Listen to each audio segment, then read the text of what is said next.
మీ కుటుంబ శాంతి, ఆరోగ్యం, ఆర్థిక అభివృద్ధి కోసం రుద్రాక్ష మహాపూజలో తప్పక పాల్గొనండి. ఇప్పుడే నమోదు చేసుకోండి. నమస్తే రమ్మగారు. నమస్తే జయ. ఏదైనా ఒక మంచి కథ చెప్పండి. సన్మార్గ కథలని కొన్ని కథలు ఉన్నాయి జయ, పుస్తకాలు. అందులో నుంచి ఒక కథ చెప్తాం. దైవానుగ్రహం. పూర్వం ఒక సాధు ఒక ఆయన ఒక పర్వతాగ్రం మీద తపస్సు చేసుకుంటూ ఉండేవాడు. ఆయనకి పెద్ద జీవితం మీద ఆసక్తి లేదు, ఏం లేదు, సంసారం ఎప్పుడో త్యజించేశాడు. చాలా కాలం ఆయన ఎంతో తపస్సు తపస్సు తపస్సు తపస్సు అంతే. ఎవ్వరూ లేరు ఆ కొండ మీద, ఆయన ఒక్కరే ఉండేవారు. దిగి కిందకి కొంచెం ఒక పక్కకి దిగి అక్కడ ఏదో కోనేరు ఉంటే అక్కడ స్నానం చేసేవారు. స్నానం సంధ్యావందనాదులు అక్కడ ముగించుకొని ఏదో అగ్నికార్యం చేసుకుని తపస్సు చేసుకునేవారు. ఏదైనా దొరికితే తినేవారు. తపస్సే ఆహారంగా కూడా ఉండేవారు. అయితే ఏమైందట, ఒకనాడు ఐశ్వర్యానికి అధిష్టాన దేవత అయిన అమ్మవారు అతనికి ప్రత్యక్షమైంది. ఈ సాధువుకి ప్రత్యక్షమై, నాయనా, నీ కర్మ పరిపక్వత చెందింది, నీతో కొంతకాలం నేను ఉండాలి, నా అనుగ్రహంతో ఉండాలి నీకు, నిన్ను అనుగ్రహించడానికి వచ్చానని చెప్పింది. నేను అన్నాడమ్మా, నువ్వు సంపదలకు అధిష్టాన దేవతవి, నాకెందుకమ్మా సంపద, నేనేం చేసుకుంటాను? నీ సంపద కోసం, నీ అనుగ్రహం కోసం అగచాట్లు పడుతున్న వాళ్ళు బోళ్ళెంతమంది ఉన్నారు. పరితపించిపోయేవాళ్ళు, అడుగులకు మడుగులెత్తడానికి ఎంతోమంది ఉన్నారమ్మా. వాళ్ళల్లో ఎవరినైనా ఒకళ్ళని ఉద్ధరించు, నాకు అక్కర్లేదు అన్నాడు.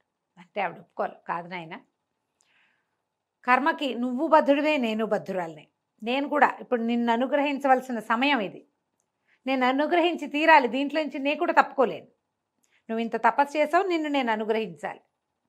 కాబట్టి నన్ను నీతో ఉండనివ్వు, నేను నీతోటే ఉంటాను. నీకు చాలా అనుగ్రహం లభిస్తుంది, నాది నీకు సంపద వస్తుంది, రాజానుగ్రహం లభిస్తుంది, చాలా గౌరవ మర్యాదలు లభిస్తాయి, అద్భుతమైన జీవితం ఉంది నీకు అన్నది. నాకు అవేం వద్దమ్మా అన్నాడు. వద్దన్నా సరే అవి ఉంటాయి నాయన, అంతేను, నేను నీతోటే ఉంటాను. ఈయన నవ్వొచ్చింది అతనికి, సంతోషించాడు. సరేలేమ్మా, నీ అనుగ్రహాన్ని నేను ఎందుకు కాదనాలి? అయితే ఏనాడైతే నా మీద నుంచి నీ అనుగ్రహం తప్పిపోతుందో ఆనాడు నాకు తెలియజేయమ్మా అని చెప్పాడు. అలాగేనని దేవి అంతర్ధానం చెందింది. మర్నాడు ఈయన కొండ మీద నుంచి దిగి కోనేట్లోకి వచ్చాడు. స్నానం చేసి వెళ్తుంటే రాయి ఇట్ట బద్దలై ఆయన చూస్తుండగా అందులో నుంచి ఒక గిన్నె ఇంత పాత్ర, దాని నిండా బంగారం కనపడింది. ధనం లభిస్తుందని చెప్పింది అమ్మ, కనపడింది.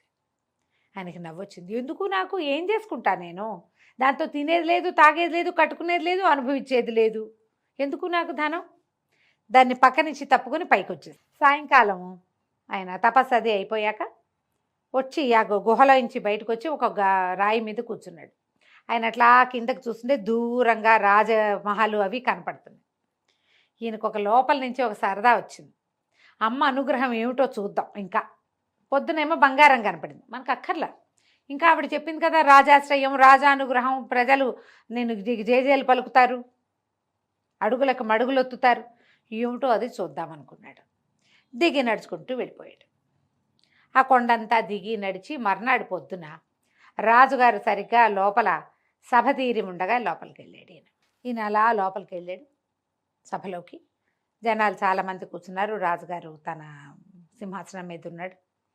ఎవరో మహానుభావుడు తేజస్వి నడిచొస్తున్నాడు, వచ్చాడు లోపలికని. ఆయన దిగి వంగిట్ట నమస్కారం చేశాడు. ఈయనకు ఒక గొప్ప సరదా వచ్చింది. రాజాశ్రయం ఎలా వస్తుందో చూద్దామని కాలెత్తి రాజుగారి కిరీటాన్ని ఒక్క తన్నుదన్నాడు. తలొంచి నమస్కరిస్తున్న రాజుని ఇట ఇట అనాలి, అంతే కదా. కాలుతో తన్నాడు. ఈ కిరీటం ఎగిరి అవతల పడింది. ప్రజలు హాహాకారాలు చేశారు, సైనికులు కత్తులు దూశారు, మంత్రులు వాళ్ళు అన్నారు, కొంతమంది ఉద్రేకపడ్డారు. ఇలాగే కదా జరుగుతుంది. అయితే దేవి అమ్మవారి ఈయన వెంటుంది. ఆమె మరి అనుగ్రహం ఉంటుందని చెప్పిందిగా. సరే, ఇతన్ను తన అనుగ్రహాన్ని పరీక్షిస్తున్నాడని ఆవిడకు కూడా తెలుసు. దేవి ఎట్లా అనుగ్రహించిందంటే, ఆ పక్కకి పడిపోయింది చూడు కిరీటం, అందులోంచి బుస్సుమంటూ ఒక తాచుపాము పిల్ల బయటకు వచ్చింది. ప్రజలు మళ్ళీ హాహాకారాలు చేశారు. అయ్య బాబోయ్, రాజుగారు ఆ కిరీటం రాత్రి పక్కన పెట్టి పడుకుంటాడు, ఈ తాచుపిల్ల ఎప్పుడో అందులో చేరింది, ఈయన చూసుకోకుండా పొద్దున్నే ఈయన నెత్తిమీద పెట్టేశారు. చెలికెత్తలు ఎవరో వాళ్ళే కదా దాసులు పెడతారు. సరిగ్గా వేళకొచ్చి మహానుభావుడు సన్యాసి ఈయన కాపాడాడు. ఓహో ఓహో అన్నారు. పాము పిల్లని చంపేశారు. మళ్ళీ కిరీటాన్ని పట్టుకొచ్చి సాధువు గారి చేతిలో పెట్టి మీ తమరే అలంకరించండి మహానుభావ అన్నారు. ఈయనే మళ్ళీ నెత్తి మీద పెట్టాడు. ఓహో అన్నారు. ఇక రాజు ఎంత సంతోషించాడు, ఎంత ఆనందించాడు. ఆ ఒక్క క్షణంలో ఎన్ని భావాలు ముప్పిరిగొన్నాయి ఇక్కడున్న జనం అందరికీ. అన్నీ కలిసి రాజుగారికి ఎంతో ప్రీతిపాత్రమైన వాడిగా అయిపోయాడు సాధువు. ఇక తమతో మాతో ఉండని బతిమిలాడుకున్నారు. ఒక పెద్ద భవనం కేటాయించారు, దానికి ఒక పెద్ద పక్కనే తోట, అందులో పెద్ద కొలను. మాతో ఉండండి అని బతిమిలాడి కొద్ది రోజులు ఉంచుకున్నారు. ఈయన ఏం చేశాడు, కొన్నాళ్ళు గడిచాక దేవి అనుగ్రహం కనపడుతోంది. అడుగులకు మడుగులు ఒత్తుతున్నారు. ఏ దేవాలయానికి వెళ్ళి ఆయన నడిచి వెళ్తే జనం అంతా తాగిలు పడిపోతున్నారు. రాజును కాపాడాడు మహానుభావుడు. కొండ మీద ఉన్న ఆయనకి రాజుగారి నెత్తి మీద ఉన్న కిరీటంలో తాచుపాము పిల్ల ఉందని తెలిసిందంటే సామాన్యమా మరి? అదే కదా కదా. అయితే ఏమైంది, ఈయన చూడగా ఒక రోజు రాత్రి ఆయనకి ఏమనిపించింది, అసలు దేవి అనుగ్రహం ఇంకా ఎంత ఉందో చూద్దాం. అర్ధరాత్రి వేళ ఆయన తన భవనం విడిచిపెట్టి రాజుగారి అంతఃపురం లోపలికి వెళ్ళిపోయాడు. రాజు రాణి పక్కపక్కనే శయనించి ఉన్నారు. ఈయన వెళ్ళి ఆ పడుకున్న రాణిని రాజుగారిని చెంపలు బాయగొట్టేశాడు. రాజు రాణి నిర్ఘాంతపోయారు. వాళ్ళిద్దరిని రెక్కలు పుచ్చుకుని ఈడ్చుకొచ్చేసాడు బయటికి. తీసుకొచ్చి బయట పారేశాడు. కాపలా వాళ్ళు పరిగెత్తుకొచ్చారు, అంతఃపుర రక్షకులు పరిగెత్తుకొచ్చారు, తృతీయ ప్రకృతులు కూడా ఉంటాయి, వాళ్ళంతా కూడా వచ్చారు, ఈటలు బారు చేసి పరిగెత్తుకొచ్చారు ఏదో జరిగిపోతుందని. ఇంతలో ఏమైంది, దేవి అనుగ్రహం ఈ ఏ భవనంలో అయితే రాజు రాణి పడుకుని ఉన్నారో అది కూలిపోయింది. ప్రజలంతా ఓహో అన్నారు. మళ్ళీ బాగుంది. ప్రజలంతా అసలు మామూలుగా కాదు. రాజు రాణి ఇద్దరినీ కాపాడాడు. 2 సార్లు రాజుగారి ప్రాణాలు కాపాడాడు ఆయన. అందరూ అక్కడి నుంచి ఆ భవనం పడిపోయింది, దాన్ని ఎత్తారు. అవన్నీ ఈయన్ని మళ్ళీ ఇంకో ఓహో అన్నారు. ఇంకా కొంతకాలం ఉంచుకున్నారు.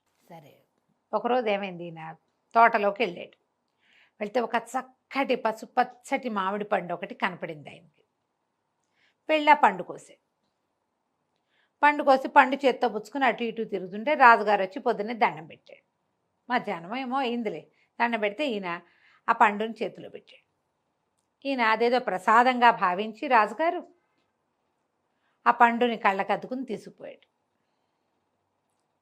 మర్నాడు తింటాడు. చీకటి పడింది. సాధువుకి కల్లో కనపడింది అమ్మవారు. నాయన, నా అనుగ్రహం సమయం అయిపోయింది, నేను వెళ్ళిపోతున్నా, ఇంకా నేను నీతో ఉండట్లేదు చెప్పి. సరేని అనుకున్నాడు. పొద్దున్నే ఈయన లేచాడు. రాజుగారు కూడా ఉదయకాల స్నానం సంధ్య ముగించుకుని సాధువు గారు ఇచ్చిన మామిడి పండుని కొరికాడు. ప్రసాదం కదా, స్నానం ముగించుకుని తిందామనుకున్నాడు. ఎప్పుడైతే అది కొరికాడో అందులో ఏం విషం ఉందో తెలీదు. రాజుగారు కళ్ళు తిరిగి పడిపోయాడు. చేతులు అవి నీలంగా అయిపోయినాయి, పళ్ళు అవి రంగు మారిపోయినాయి. గందరగోళం నెలకొంది. రాణిగారు కేకలు పెట్టింది. సైనికులు పరిగెత్తారు, చెలికత్తెలు పరిగెత్తారు, వైద్యుల్ని పిలిచారు. ఈయన మీద విషప్రయోగం జరిగింది అని బయటపడింది. ఎక్కడిది విషప్రయోగం? పండు ఎక్కడిది? మామిడి పండు గురువు గారు ఇచ్చాడు. అంతే. వెంటనే వాళ్ళకి ఏమనిపించింది, 2 సార్లు కాపాడితే ప్రాణాలు ఆయన నెత్తి మీద పెట్టుకునేసరికల్లా ఆయన ఈ రాజ్యం హడపాయించేయాలని చూశాడు. రాజుకి తన నమ్మించి విషప్రయోగం చేయబూనాడు. చంపేయండి, పెడరెక్కలు వెరిచి పట్టరండి సాధువుని అన్నారు. కానీ రాజు వారించాడు, వద్దు ఆయన ఇక్కడి నుంచి పంపించేయండి అనగానే పరిగెత్తుకుంటూ సైనికులందరూ వెళ్ళి సాధువు గారిని చేతులు పుచ్చుకుని బయటికి తీసుకొచ్చేశారు. కొండ దాకా తీసుకెళ్ళి విడిచిపెట్టారు. ఈ మంత్రి చెప్పాడు, ఏ సాధు, నీ వల్ల రాజు 2 సార్లు బతికాడని నిన్ను క్షమించి వదిలిపెడుతున్నాం, లేకపోతే నిన్ను అక్కడే అంతఃపురం దగ్గరే హతమార్చేసేవాళ్ళం. మళ్ళీ కొండ దిగి రావద్దు, మా రాజుగారి దగ్గరికి నువ్వు రావద్దు, వెళ్ళిపో. ఆయన నవ్వుతూ తన దారిని తన కొండెక్కి వెళ్ళిపోయాడు. భగవద్ అనుగ్రహం ఉంటే ఇలా జరుగుతుంది. ఎప్పుడైతే ఆ కాస్త అనుగ్రహము తప్పిందా అంతే సంగతి. అంతే. అనుగ్రహ శక్తి ఇలా ఉంటుంది. దేవుడు నిన్ను పూనుకుంటాడు. ఎప్పుడైతే ఆయన తన చెయ్యి నీ నెత్తి మీద నుంచి తీసేశాడో ఇంకేముంది, నీ ప్రమేయం లేకుండానే నువ్వు తప్పుల దారిలో పడిపోతావు. నువ్వు ఎన్ని తప్పులో చేసేస్తావు, ఎన్ని పొరపాట్లో చేస్తావు, ఎన్ని రకాల అగచాట్లో పడతావు. దైవానుగ్రహం అలాంటిది. భగవంతుడు ఉంటే చాలు. దీనికి తార్కాణంగా ఏం చెప్పారంటే ఆ కథలో, పాండవులు ఎన్నిసార్లు ప్రాణాపాయ స్థితిలోకి వెళ్ళారు. కానీ భగవానుడైన కృష్ణుడు వాళ్ళతోటి ఉండటం వల్ల అవును. తక్కువ మంది ఉన్నా కూడా వాళ్ళు యుద్ధాలు జయించారు. ఎంతో లౌకికమైన శక్తియుక్తులు ప్రజ్ఞాపాఠవాలు కలిగినటువంటి దుర్యోధనుడు దైవశక్తి ఆనుకూల్యత లేకపోవటం వల్ల ఓడిపోయాడు, మరణించాడు. అవును. అదే పాండవులు కృష్ణ నిర్యాణానంతరం వాళ్ళ శక్తి మొత్తం పోయింది.